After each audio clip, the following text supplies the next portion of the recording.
And now, from beyond our dimension, this is the JeffMara Podcast. Here's Jeff. My guest is Reverend Michael J.S. Carter, author and interfaith minister who has a Masters of Divinity Degree from Union Theological Seminary in New York. He's been a regular contributor on the History Channel's Ancient Aliens. He is also a Reiki master and diversity and anti-racism trainer who's been recognized for his work by President Clinton. Michael, thank you so much for joining me and welcome. Hey, thank you, Jeff. I was looking forward to this. Thank you. Michael, how did a reverend get involved in ETs? Wow. Well, that's the question, isn't it? Mm-hmm. Well, this reverend did not always believe in ETs or even science fiction. Believe it or not, Jeff, I just started watching Star Trek about 5 years ago. And as Deep Space Nine, some people don't even acknowledge that as Star Trek. But, I was raised in the Baptist tradition, man, and I believed it. I took all of that and I internalized it. Part of it was wanting to be a good son. I mean, my parents were very religious, still are. So there was that aspect, but I really did enjoy going to church. And, and I just, it's something about churches and mosques and stuff. Maybe it's past life stuff, but I'm very, very, very comfortable. But on December 28th, 1989, make a big leap here, I had an experience that I could not explain at the time. Went to Mexico with my girlfriend at the time in Cancun, went to the Yucatan Peninsula to see the Mayan pyramids of Chichen Itza and Tulum. Fantastic. Where are they getting this info, this sophisticated astronomy? I came home on the 28th, wanted to gloat a little bit. I was coming from 85, 90 degrees. My friends were freezing in New York, so I kind of wanted to gloat. We got off at JFK. We lived on the Upper West Side of Manhattan. She said, I'm beat. I said, I'm going to a get-together, and got there in Hell's Kitchen, caught the subway to Times Square. No adult beverages served. I love deviled eggs. I probably had too many of those. People oohed and awed. I was nice and bronze and all that. Went home, went to bed. And I thought, even to this day, I don't know whether I had to get up to use the restroom or I just felt a presence in the room. I usually sleep on my stomach. I turned around and this gentleman, I may have been a woman, but this gentleman was there. Now, he didn't have the robe. I got this made for me. It's like in a boost. Mm-hmm. But he had on it looked like Lost in Space. Maybe that's before your time, but that show, it was Reynolds wrap. Mm-hmm. It was tight fitting. He was about 4 feet tall, tops, surrounded in a blue light.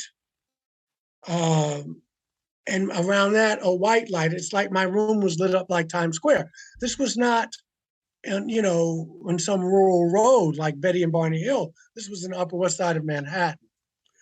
And I am not a macho person. I don't pretend to be. And this being looked at me and I looked at him and I thought I was going to have a heart attack. Wow. I pulled the covers up over my head and got into the fetal position. My girlfriend at the time did not wake up. It was almost, maybe she couldn't wake up.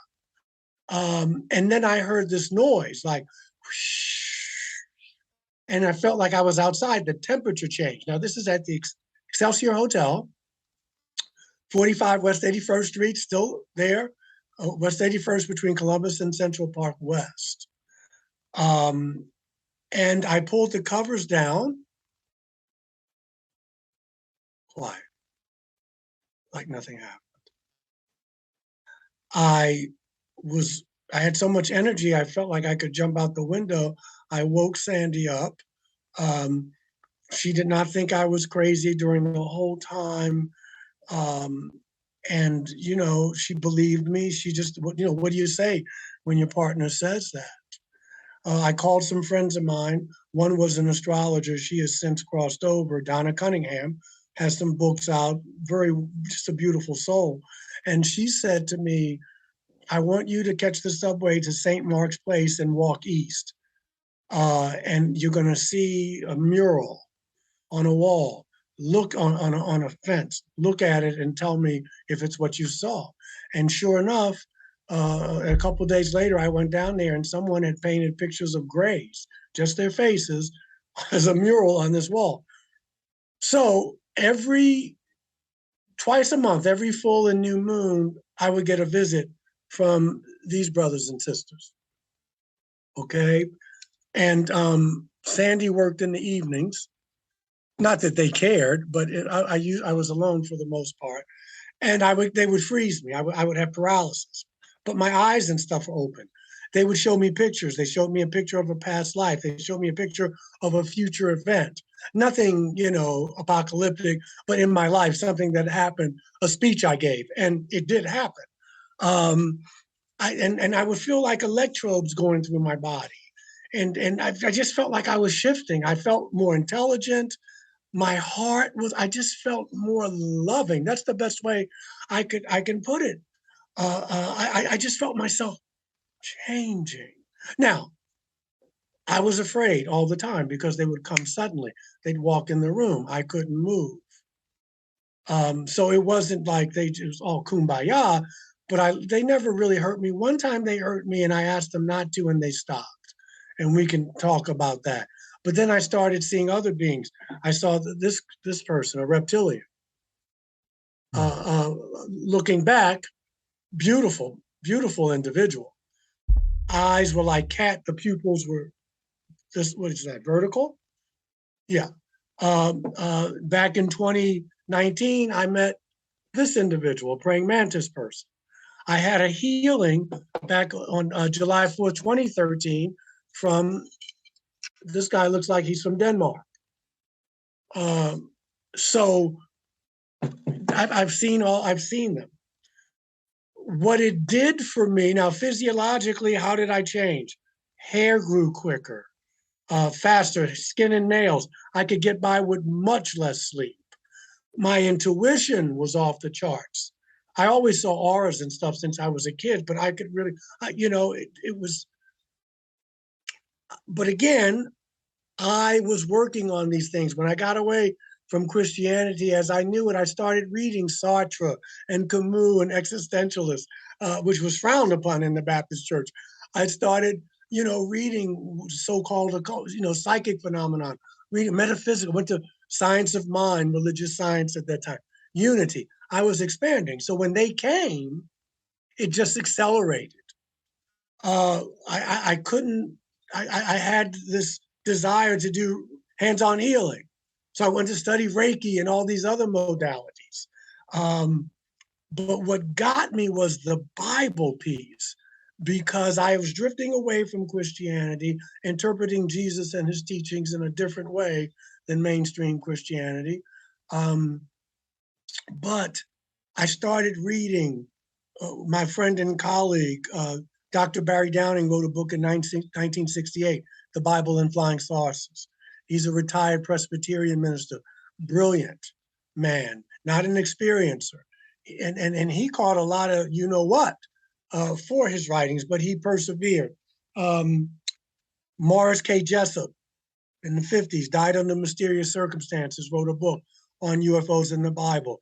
Got some female energy in the house. Reverend Virginia Brasington wrote a book on UFOs in the Bible, like a little pamphlet, living right down here in Asheville, North Carolina. C.L. Turnage, another lady, she's crossed over. She wrote a book. She was more of a Zachariah Stitchin scholar, who I met Zachariah. I met a lot of people, but he used to live in my neighborhood on the Upper West Side. So we had talked. And, Ted Peters out on the coast, he wrote a book on politics and religion and UFOs. So I knew that there were people who walked this path. They were clergy, and they interpreted it different ways. They weren't experiencers, or even if they were, they never talked about it. But I started out like this, but I had just put the UFO phenomenon over my Christian beliefs. But I haven't done that anymore. I've since expanded. Are there a lot of people in the clergy who privately see the connection between UFOs and the Bible and talk about it, but will not talk about it publicly. I have read certain books where they've interviewed people who had experiences. I can count the people who were clergy on maybe two. So in answer to your question, I don't know. What I do know is this, that in the West, we need to be talking about it. We're going to have to talk about it because it's going to come out sooner or later that we're not alone. But for me, now this is low-hanging fruit. 25 years ago when I was talking about this, conservative, evangelical, Orthodox Christian clergy thought that I was a nut or that I was possessed, and they wouldn't even give me the time of day. What has changed is now they admit that it's possible or they do exist, but they're demons. I know it's low-hanging fruit, but I call that progress. Because it went from not even dealing with it to, yeah, well, they do exist, but they're from Satan. So human evolution is slow. You got to be patient. Why do they take that perspective that they're demons?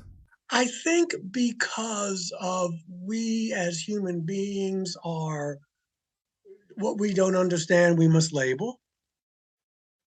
They can, you can back up any scriptural passage. I mean, look at Hamlet, the opening scene, when he sees the ghost of his father. He says, Shakespeare puts these words in his mouth. How does he put it?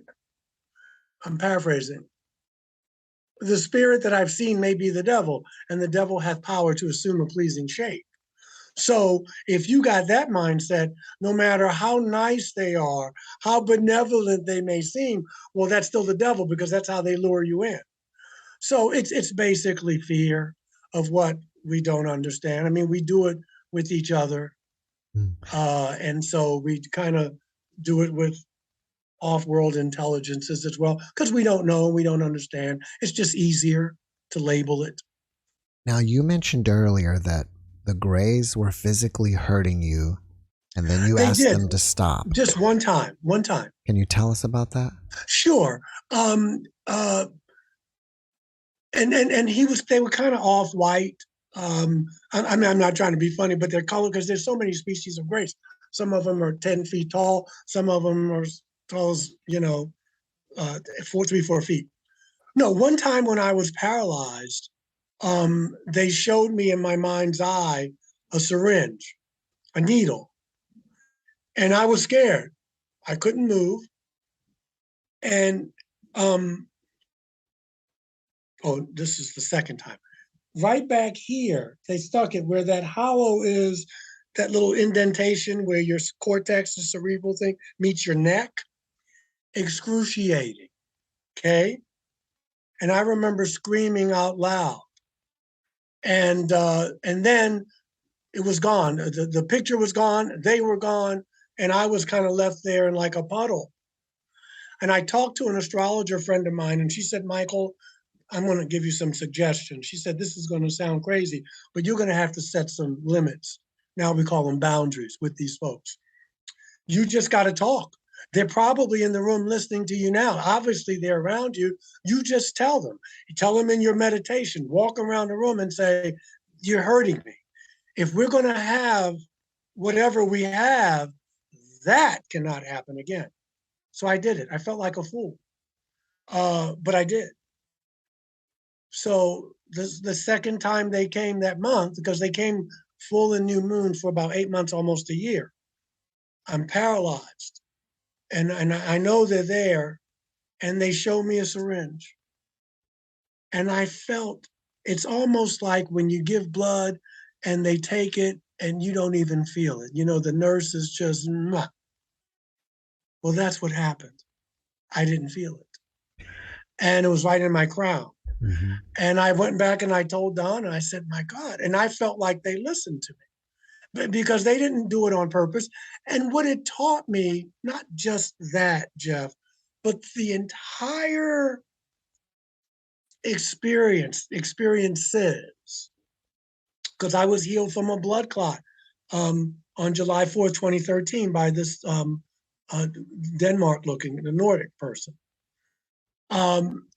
It made me look at Michael outside of the high strangeness and the bizarreness. And I went to therapy and it was hypnotized. Bud Hopkins regressed me. Dr. Gene Mundy helped me know I wasn't crazy. But aside from the incident I just said to you, and just the bizarreness of if a reptilian walks through your house and says, don't be afraid, and the mouth doesn't move, it's telepathy. These people never hurt me. If anything, my life got better. I got better. But I'm not like Brother Stephen Greer, where they're all here to sing Kumbaya, but I can't dismiss that. Listen, if they wanted to hurt us, they could. They got 70th century technology, man. Mm-hmm. If they would. It made me look at my relationships with myself and other people. How many times do I let fear keep me from being the person I say I want to be? And that's what I got from those visits. I got other things, my spirituality was expedited or accelerated, but these people have never hurt me. That's one reason I was vocal, because when I was coming up, and after I came out of the closet about this, I found a support group with a guy named Harold Eglin. It was called SPACE. I forget what the acronym stands for now. And most of the people in this group thought that their relationships were positive. My brother, Bud Hopkins, his group, and we would get together with his group maybe once every 3 or 4 months, twice a year. But they had horrible things happen to them. Sperm taken, ovum taken, anal plug. Horrific. Mm-hmm. But that was the only narrative that was being expressed. And so I and some other folks wanted to say, we can still coexist. It's not that didn't happen to you, but that's not the entire story.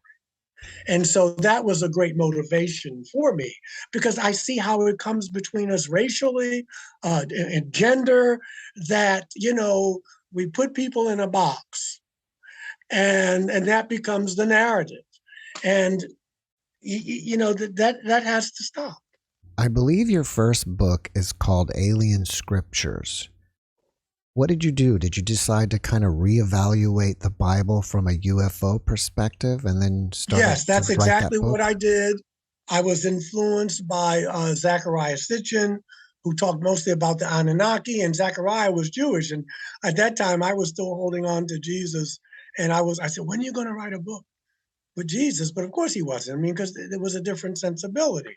But that was a big influence. And again, Dr. Barry Downing, being a clergy person like myself and talking about this, I just added it made sense what he was saying. I just added, well, okay, I've had experiences, so I'm going to have a different perspective. At the beginning, I did what Barry did. Barry was a Christian man, and he will die a Christian man. We used to joke. He used to say, Michael, you want your God to be warm and fuzzy. And but I could not bow down to a God who would say, go into the land and kill men, women, and children and do this, or you can't marry this one because of the way they look, and you got to be circumcised. It was just too much. And once the lid is blown off, you can't go back, right? Oliver Wendell Holmes, once the mind is drenched, it never goes back. So I couldn't just leave it there. Okay, they're ETs. So now all the angels are ETs. Jesus is still Lord and Savior of everybody, and Yahweh is God. No, I said it's got to be a little more complicated than that. I could not worship a God. I'm not knocking people who do. I'm saying what's good for Michael. I could no longer hold that perspective. This person said, go into the land of Canaan, and I'm giving you this land. Well, come on. We can look at history. What happens? You go into somebody's land and take it and kill everybody because your God told you to. I just could not have that narrative anymore. And so I can understand it, but it just didn't fit for me anymore. But because it didn't fit, I couldn't throw out the baby with the bathwater. It didn't make sense. So I started thinking, so if these beings visited me on December 28th, 1989 CE, then that means they were probably here in 1989 BCE and probably way before that. And of course, we realize that they are, in the sense of all these civilizations, all these cosmologies, these mythologies, whether it's Greek or East Indian or Asian, or there's always some beings who come down from the sky, interact, sometimes for good or not so good, if I want to think in those polarized terms. But there has to be something to this, and we've been writing it off as it's literal. It's not literal. But I'm starting to say, yeah, it is literal. And now with our government, not as transparent as one would like, but they're getting there. And 20 years ago, people laughed at me. They don't laugh so much anymore. Why do you think the aliens chose you? I don't know. A psychic told me, a very gifted psychic friend of mine told me that this is not my first rodeo in other civilizations. Egypt, for instance, Atlantis, I was having these contacts, and that in some ways it was part of a spiritual contract I signed. But I don't feel special because of that, especially in any messianic kind of way. Then I really need to go talk to a doctor. But I feel a responsibility. I had a blood clot healed. So I figure I'm here for a reason. As I've gotten older, I don't worship them.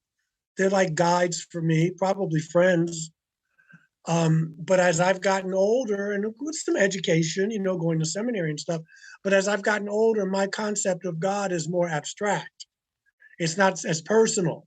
It's certainly not anthropomorphic. And so also I've learned to live with mystery. I don't have to know everything, because in some ways the finite can never comprehend the infinite, at least not as while we're in these bodies. When we're out of these bodies, we're even more part of it. So I feel like I've grown in that way. And I'm like we had our conversation before, I don't have a need to be right. I don't argue it with people. As a matter of fact, letting go of being right has changed my life tremendously, because I'm more attracted to the Eastern religions, Eastern philosophy. And so it makes room for dark and light and positive and negative. It's not so polarized. God is Santa Claus, and if you're naughty, he's going to barbecue you, and it's the he's going to barbecue you for eternity. And if you're nice, you get rewarded. I think it's a little more complicated than that, but that works for me. It may not work for someone else. And I try to respect that and expect to be respected. I try to respect that, and I want to be respected as well. Since you've had encounters, do you think that you can understand how people in ancient times could have mistaken aliens for gods and angels? Yes, very easily. Great question, Jeff. Yeah, because of the technology. The technology is like magic, and their physics. Their physics. To walk in a room right through the wall. I mean, I know some very deeply spiritually gifted and psychic people. Whenever they leave the room, they open the door. And I know intellectually that this wall here is molecules, and it looks solid, but it isn't. There's just these molecules vibrating, and I know that, but I don't believe it enough to walk through it. Okay, yeah. And so the physics that we're dealing with, and when I look at like the teachings of Jesus, for instance, those are otherworldly teachings. Now, I'm not, we'll talk about it maybe on another show, but first of all, if your mother's human and your daddy isn't, that means you're a hybrid. You're not completely human. But to try to come from a place of unconditional love, to try to come from a place of you have to be an extremely evolved individual, or a group of individuals to even look at life that way. Mm-hmm. And so people do. But these are extremely, and that's part of the journey to evolve our souls, to evolve our consciousness. So we can do that, but you got to put the effort in. But these beings, man, not all. I can't answer for people who they've done things. Like we have human beings that are not that are malevolent. I'm sure we have that in all races, all species. But I'm fortunate that for the beings I've encountered, if anything, my life has changed for the better because I think I've become more spiritual is a hackneyed term. Let's put another term. Not that it has to be scientific. The cultivation of your inner life.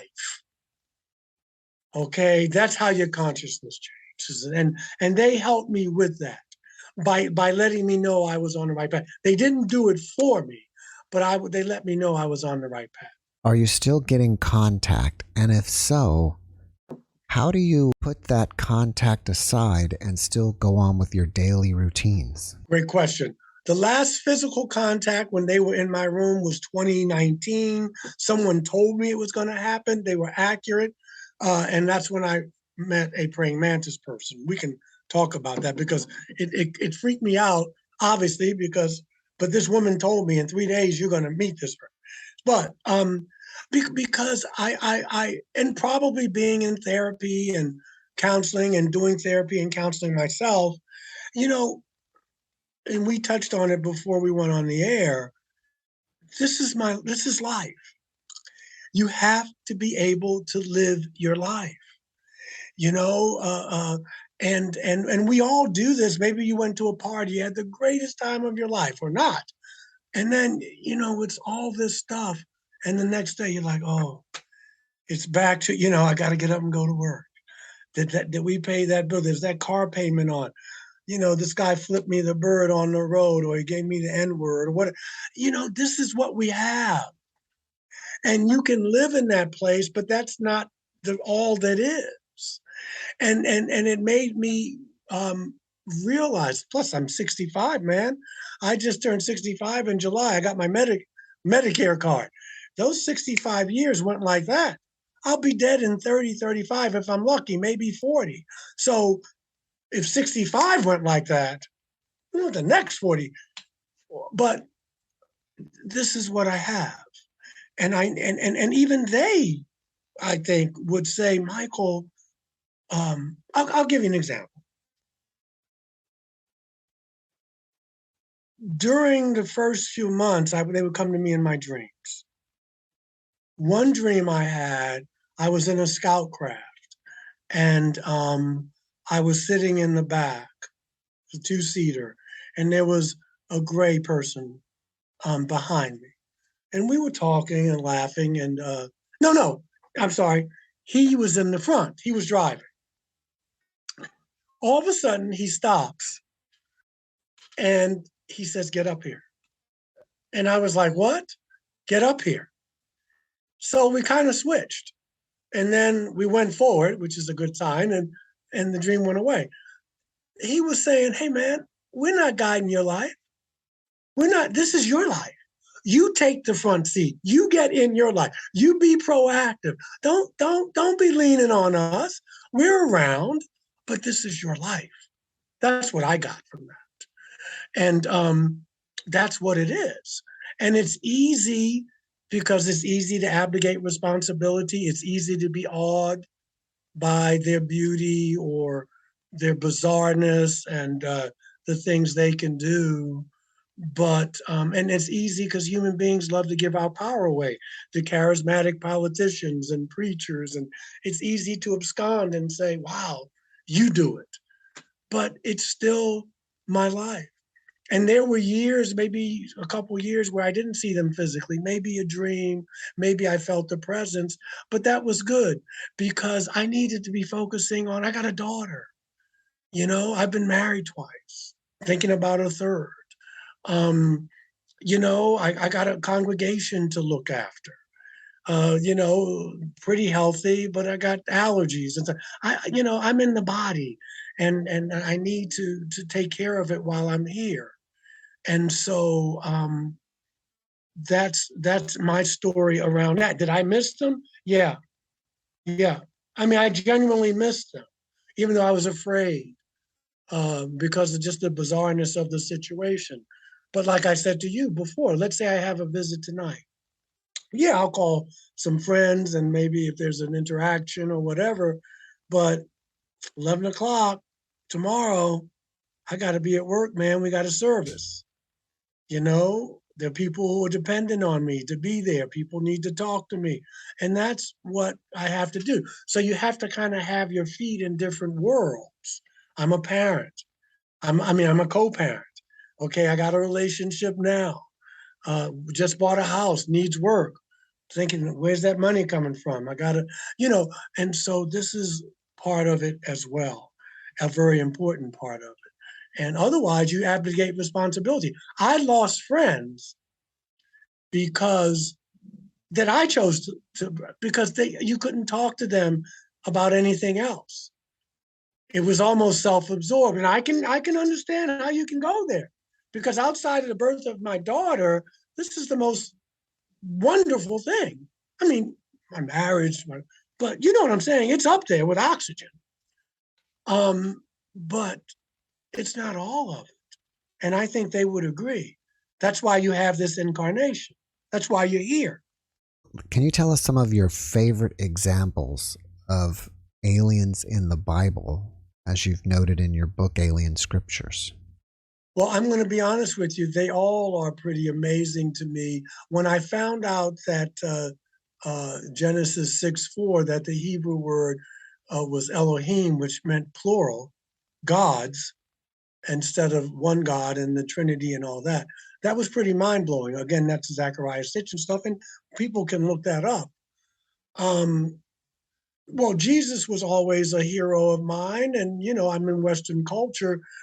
That story makes so much sense to me now.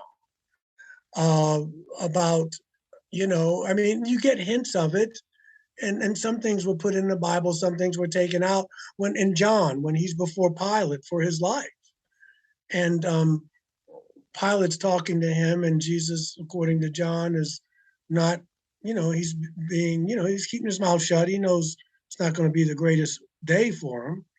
And Pilate says, well, you don't talk to me? You're not going to talk to me? Don't you know I have the power to release you or crucify you? And Jesus says, basically, you don't know what power is. The only power you have over me is given to you from above. And if I wanted to, I could flip this. I don't, call in the angels and whatever. That's power. But on earth, we only look at power as military, as might. Certainly,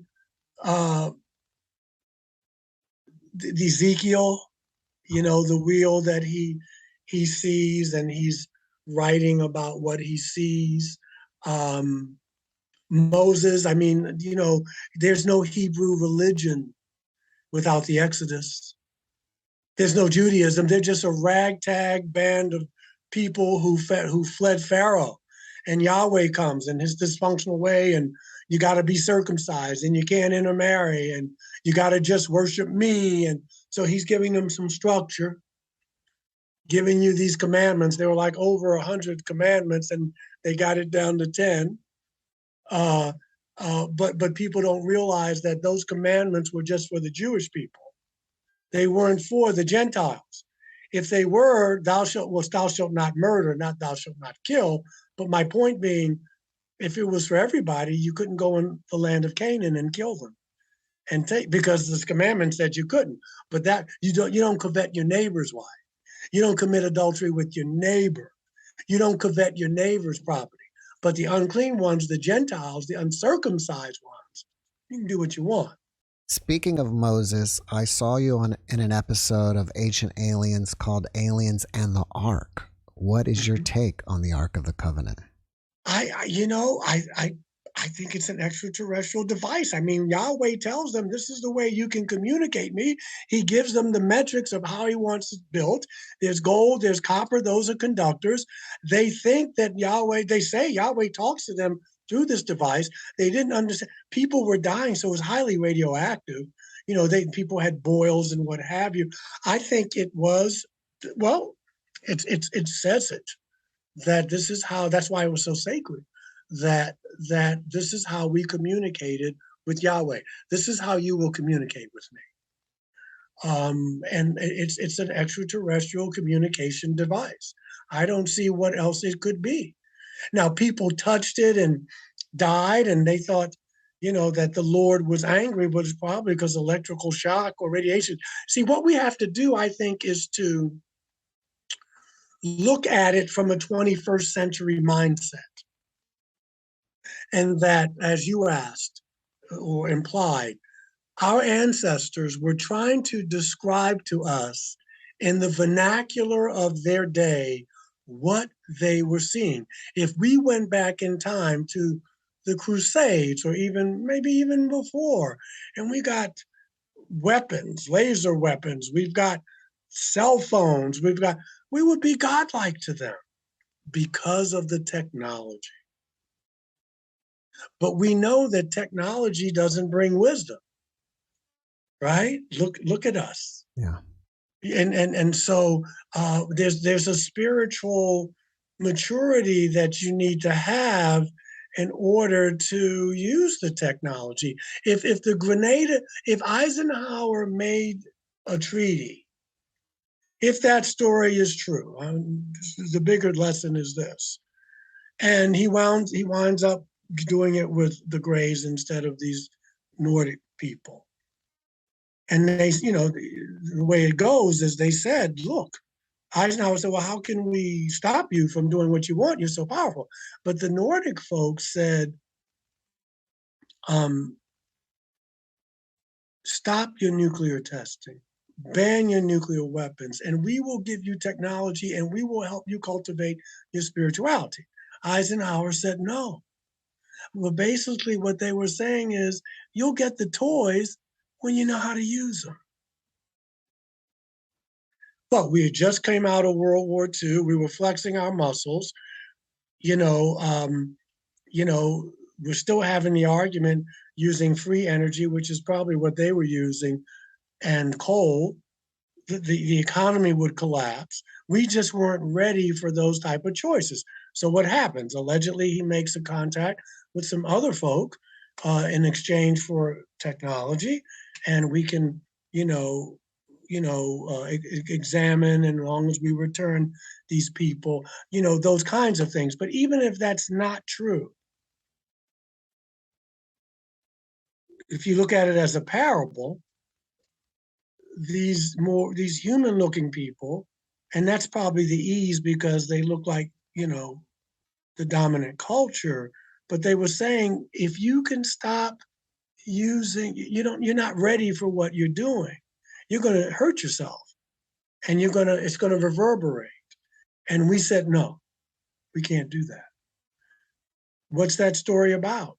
You don't have the spiritual maturity, the insight, the foresight, or the hindsight.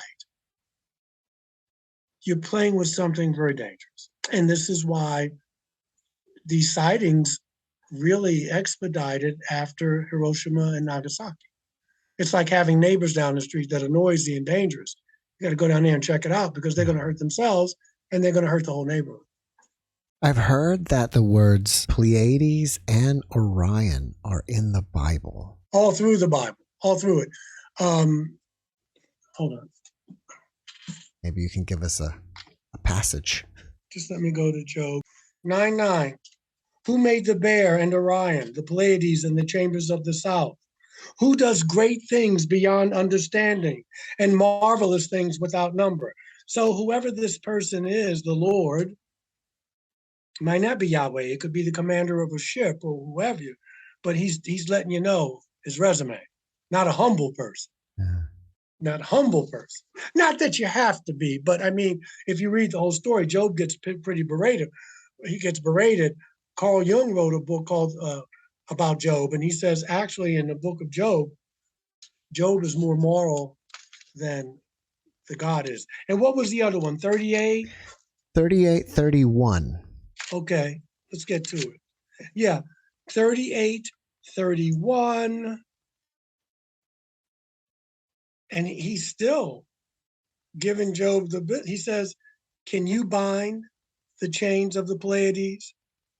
Can you loose the cords of Orion? And see, those were the things that, and I'm not trying to convince, because I know there's a lot of theology behind that. But when you're a God, omniscient, omnipresent, you don't have to give the people your resume. You don't have to say, hey, you don't have to be jealous, because allegedly you're above all that. Do you think Yeah, go on. Do you think when these books were originally written, they were actually about aliens and these other beings, and at some point they got misinterpreted? Yes, I do. I no question.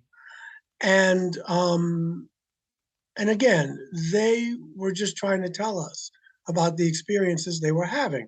But, it's these craft are landing, these people are clairvoyant, they're telling your future, they're very powerful, they're gods.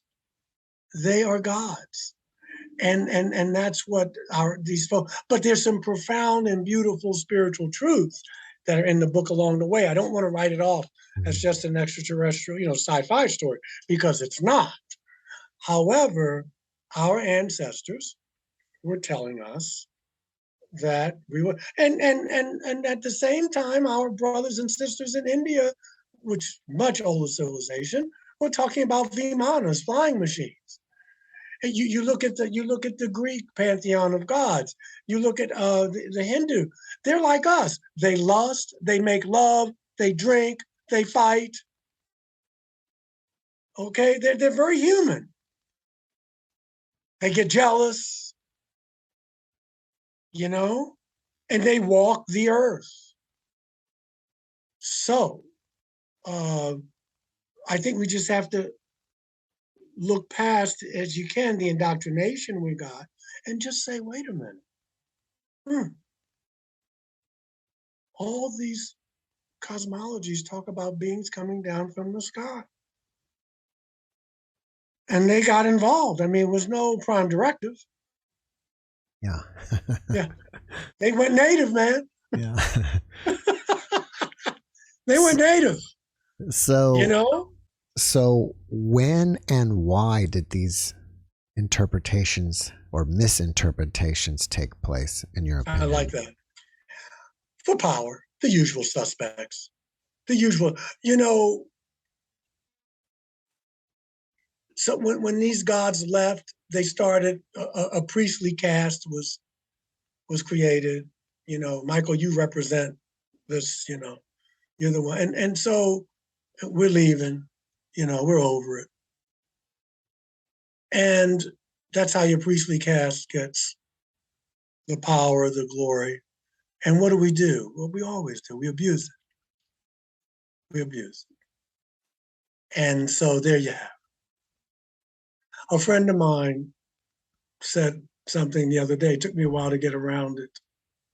She said, Michael, I think human beings learned to fight each other because of extraterrestrials, because they were fighting each other. And it was hard for me to hear. Because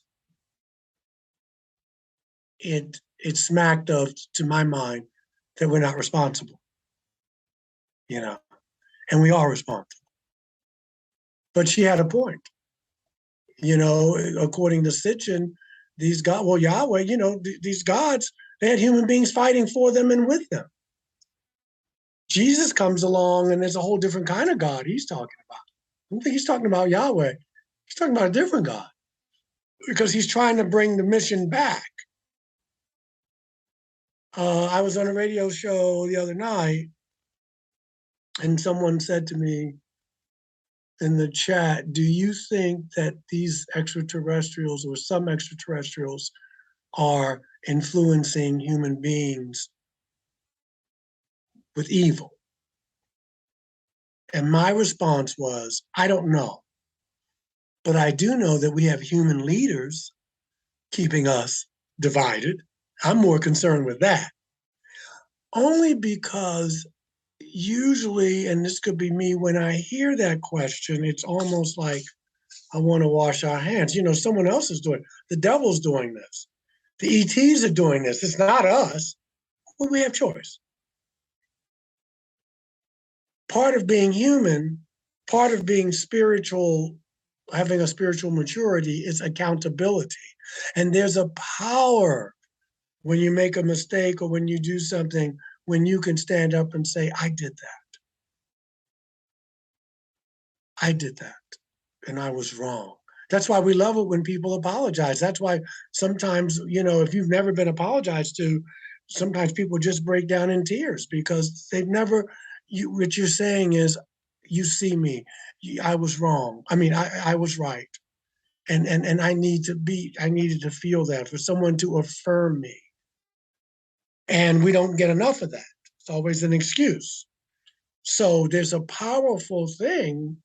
I'm thinking already about my sermon for Yom Kippur and for Rosh Hashanah, the Jewish New Year, because it's all about forgiveness. But, you know, you have to learn to forgive and you have to be able to admit you were wrong. That's a powerful spiritual discipline, even to make a mistake. I've had people in counseling tell me my father would die before he ever admitted he made a mistake. That's not okay. That's not healthy. Do you think the Vatican is trying to discreetly tell us something about ETs? I do. And I think the Vatican and Hinduism, Buddhism, or Buddhism to my mind is a philosophy more than a religion. But I feel that they will do well if and when we are told that we're not alone, because they make room in their pantheon for lesser deities. There's literature where experiencers have talked to these star people, and they say, we acknowledge, they're very intentional about not using the word God, a lot of them, because all the baggage that we put on it. But they believe in creation, some Palladians call it. But it's not a God, it's more of an intelligence. It's an energy with laws, but it's not someone up there. It's less personal, but it's not someone up there looking out to seeing if you're naughty or nice. But religions that make room for other deities, they'll be okay, because you can still have the cosmology is that this is the supreme intelligence, and these other gods are kind of lesser. The Greys are lesser, the Palladians, the reptilians. There's room for that. But if you just say, this is God, and this being's, unless you believe in just this one, you know, and this being died for everybody, it's going to be a problem. And the churches are already losing members. I read once that they did some type of poll in the UK and asked the public, you know, what religion do you practice? And I think the overwhelming choice was Jedi from Star Wars. Okay. Yeah. There's the force. It's not a man. It's not a woman. It's something I can tap into. And it's connected to me. I used to have a book up here, The Tao of the Jedi. And, you know, Yoda was the one. Yeah. And, yeah. But remember, Lucas borrowed heavily from Eastern philosophy and traditions. Yeah. So the martial arts, that discipline, that if I can I meditate and I bring that force in me. It's not a God out there. There's no guilt or sin or shame. I need to be still and tap into that force because it's out there and it's within me. It's not personal. It works with everybody, but you got to know how to tap into it. That's where we're going. And that's not philosophy. That's physics. Because energy, as Einstein reminds us, cannot be created or destroyed, just transformed, transmuted. And so if that's true, then you see why you can have life after life. You see why I can tap it? It's because everything is energy. And people are starting to get that. They may phrase it differently, but it's less the Santa Claus deity that is punishing you. And if something goes wrong, it's because I didn't do anything. Or why did God make that plane crash in Mozambique? And these people over here, these things happen in life. You're not being punished. It's a good point that you brought that up, because I think a lot of people will question, how can there be a God if so many terrible things happen? Right. Which is not looking at, we created wars. God didn't create the war. We have 1% of the people having all this wealth and food and living like they're Caligula in ancient Rome. Not a God didn't do that. So to me, that question smacks of, I'm not responsible. And we're all connected. We're all connected. So we're all in it. I don't go over there to bomb with the Marines in Africa Corps or in the Middle East or whatever, but my money does. So nobody's innocent. We're all in it up to our you-know-whats. And acknowledging that is the first step. Now, some people may say, well, I'm not going to pay my taxes. Okay, that may be your path. My path may be to feed the hungry or to get this out. We can all try to balance those scales, but to sit back like you don't have anything to do with it it's not the sign of a mature soul. I'm going to switch gears on you. You have a new book out called Initiation. Yes, the spiritual transformation of the experiencer. And we talked about this a little bit when I talked about, where's my book? Oh, here it is. When I talked about the transformation. And these are transformations that a lot of people are having. It's like the near-death experience. It's like the OBE, that people come back. They don't fear death as much anymore, if at all, because they know some things they're gentler. They're more insightful. Maybe I give up my Wall Street job and I do massage. Something is transforming them because it's touching us on a deep level.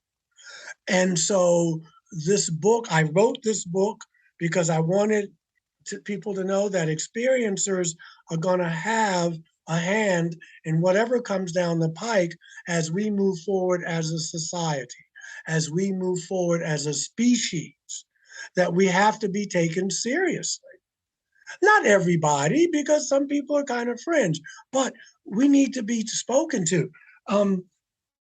If I gotten a call from the White House or from someone, when I know a couple months ago they had a thing where allegedly they had religious leaders get together to talk about how do we break this to the people.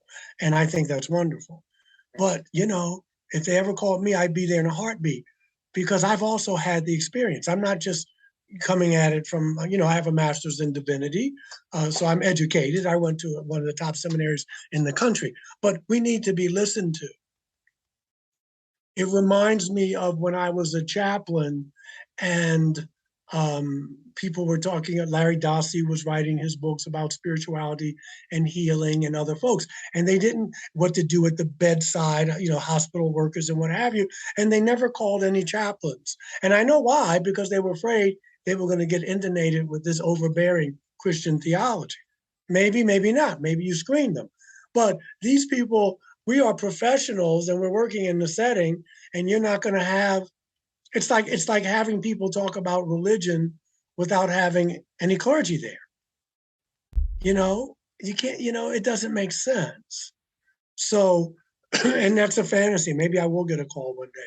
I know Steve Bassett one day said to me, when this gets blown up, I'm going to have you come to Washington. And I would go because this is going to affect everything.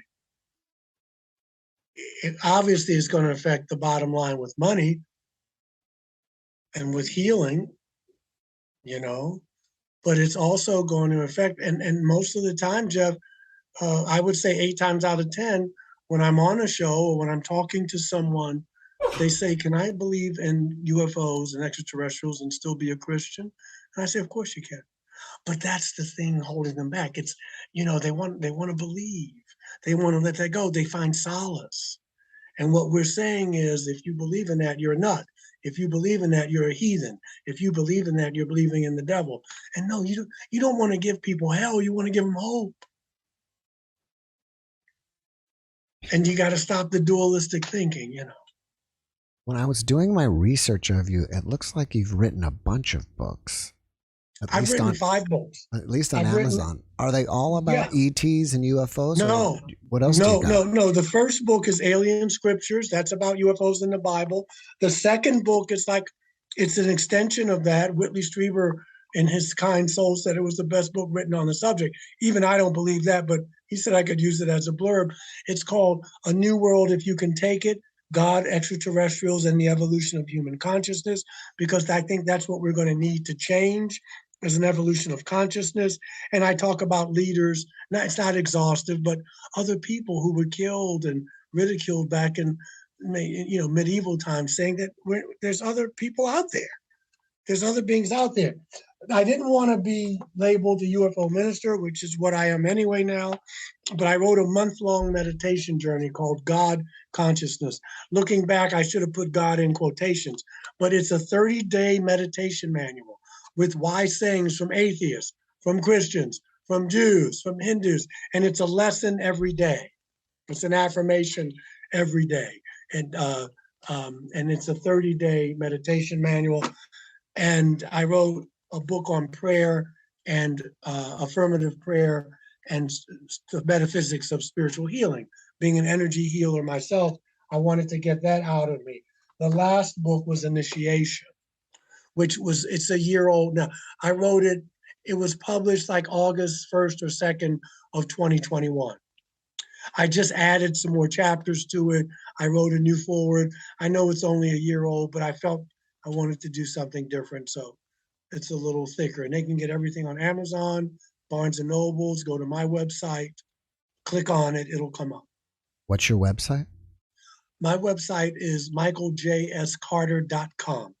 I feel like I should have mentioned this in the beginning, and that is that you are now a minister for the Unitarian Universalist Church. Yeah, I've been with them for a while. I went to Union. I graduated from a seminary called the New Seminary School. It's gonna sound like a joke, but it was founded by a rabbi and a minister and a swami, and it was interfaith stuff. And it was a 2-year program. But there was no degree with it, and not unless I was going to be like Paul and start a church in my home. So I finished up my BA. I graduated from the College of New Rochelle, summa cum laude, and then I went to Union. I got my master's degree. So it kind of legitimized me because it's good to have the seminary education, I feel. And so when I went to do my, my paper to get out, my thesis, I wrote it on UFOs and the Bible, but I didn't tell them I was having experiences of my own. And Union was, so it's one of the top schools in the country, top seminaries. And I was fortunate that my professor said, they didn't say, that's the sickest thing I've ever heard. They said, if you can make a point, write it, because they read it along the way. And I always thank them for having the courage to let me do that, because they could have said, you're not going to graduate from this seminary writing that.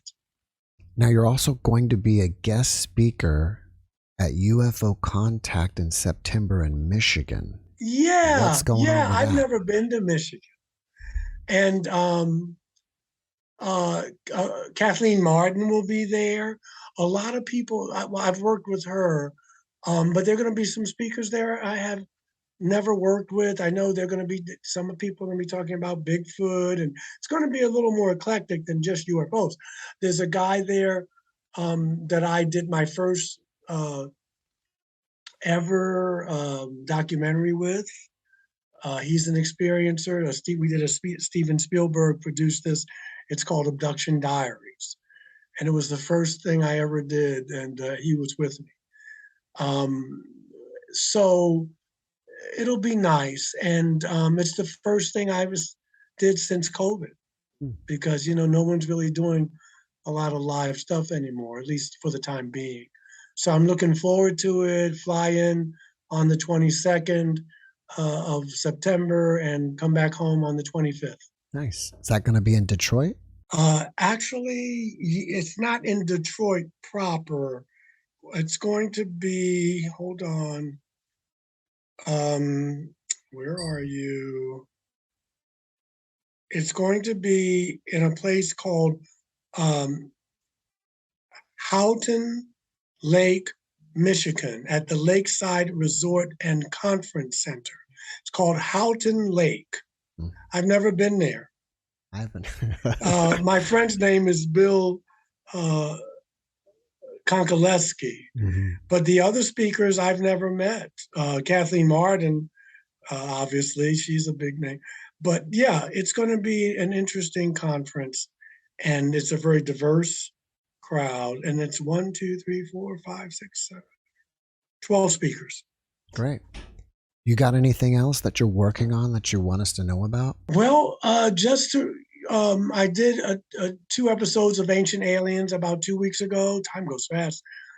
We shot in Boston, which was good for me. I love LA. I don't mind flying out there, but coming back on the red eye, it's just hard on the body. So I don't know when that's going to air. Probably between now and Thanksgiving or the first of the year. One show is on the Ark of the Covenant. Is it really in Ethiopia? And the city of Askham. The second show was going to be on the power of the obelisk. Because they're all over. They're in Cairo, they're in New York. Yeah. So those are the 2 episodes. So between now and then, who knows? They could cut me out or what have you, but those are the 2 shows coming up. That's interesting. What is the connection between the obelisk and ETs in your opinion? The connection it's more of a human connection. One could argue that the Tower of Babel is an obelisk, or at least a ship. The thing is that they all, in Karahan Tepe in southern Turkey, they've discovered an archaeological site, and they found these small phallic-looking obelisks, but they found drawings of beings who have 5 and 6 digits. It's called polydactylism, and a lot of people are saying that these obelisks are honoring, for lack of a better word, these giants, these gods, and that's why they look like these rocket ships and they're pointed up. So there is a power there that these they're like monuments to the god, and they're very valid. Look at the Washington Monument; it looks like a rocket ship, and you see them everywhere. They're everywhere. So just exploring that. The other more down to earth meaning is it's typical of the human being, always looking up, always striving up. We're always going to go upward. We seem to need that. And the shape is maybe it touches the cellular memory, but it's something in human beings because they're everywhere. Cairo, France, Egypt, Washington, D.C., New York City. So just exploring that in the context of these new archaeological finds at Göbekli Tepe and it's called Karahan Tepe, making us rethink the origins of civilization, when civilization really began, how it began. So it's in that context that we're exploring that on the show. Greater minds than I will be there talking about these finds. Well, Michael, before we finish up, can you leave us with one last positive message? Yes, that everything that you ever want is on the other side of fear. We've got to learn how to live and navigate our fear. we have those two choices. Of course, the Miracles talks about it, but you have two choices every day you get up, to come from a place of love or to come from a place of fear. And everything you ever want is on the other side of it. Michael, thank you again for being my guest. It's been a real pleasure, and I hope you return again someday. Anytime you call me. This has been a pleasure. Intelligent, your questions, your spirit, your inquisitive mind, your curiosity, your openness. I can go on and on and on. And Jeff, so this has been a pleasure for me, and we can talk about so many things. So I would like to come back on, maybe a few times, but that's up to your discretion. But don't hesitate. And if I can do it, I'll be there. And if I can't do it, we'll make it happen. Well, great. I'm just going to kind of take you from Ancient Aliens and bring you onto my show. I love it. I love it. All right, Michael, have a great rest of your weekend, and I wish you the best. You too, brother. Yeah. And just holler if you need me. All right. Peace to you and your family. Likewise. Bye-bye. Bye-bye. Thanks for watching the JeffMara podcast. I really appreciate you. Another way to show support is through YouTube memberships. And if you do, there are loyalty badges and other perks depending on your level of membership. All you need to do is click the join button underneath the video to find out more. Thank you for your support.